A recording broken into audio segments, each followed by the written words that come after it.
I think it's cancer. నేను cigarette కూడా తాగను సార్.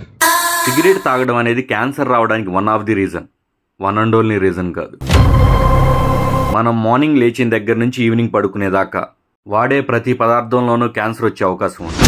మార్నింగ్ లేవగానే టిఫిన్ పార్సిల్ తేడానికి వెళ్తారు. వేడివేడి ఇడ్లీ పార్సిల్ చేసేదానికన్నా ముందు దాని మీద ప్లాస్టిక్ కవర్ వేస్తాడు, క్యాన్సర్. ఒకవేళ ఫుడ్ ఇంట్లోనే ప్రిపేర్ చేసుకొని తిందామని ప్లేట్లో పెట్టుకుంటే ఆ plate China plastic, cancer.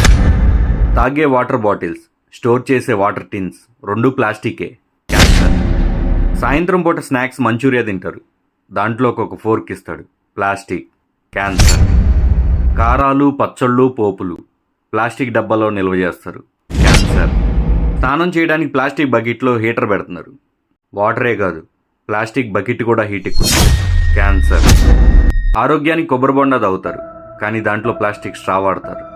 తలనొప్పని tea తాగుతారు, కానీ దాన్ని పార్సిల్ ప్లాస్టిక్ కవర్లో చేస్తారు. పాల ప్యాకెట్స్, పెరుగు ప్యాకెట్స్, ఆఖరికి చిన్నపిల్లలు తాగే పాల డబ్బాతో సహా ప్లాస్టిక్, క్యాన్సర్.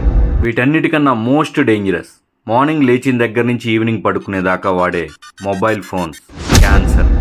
ఫైనల్లీ 2030 కల్లా ప్రతి ఇంట్లో ఒక క్యాన్సర్ పేషెంట్ ఉండే అవకాశం ఉంది.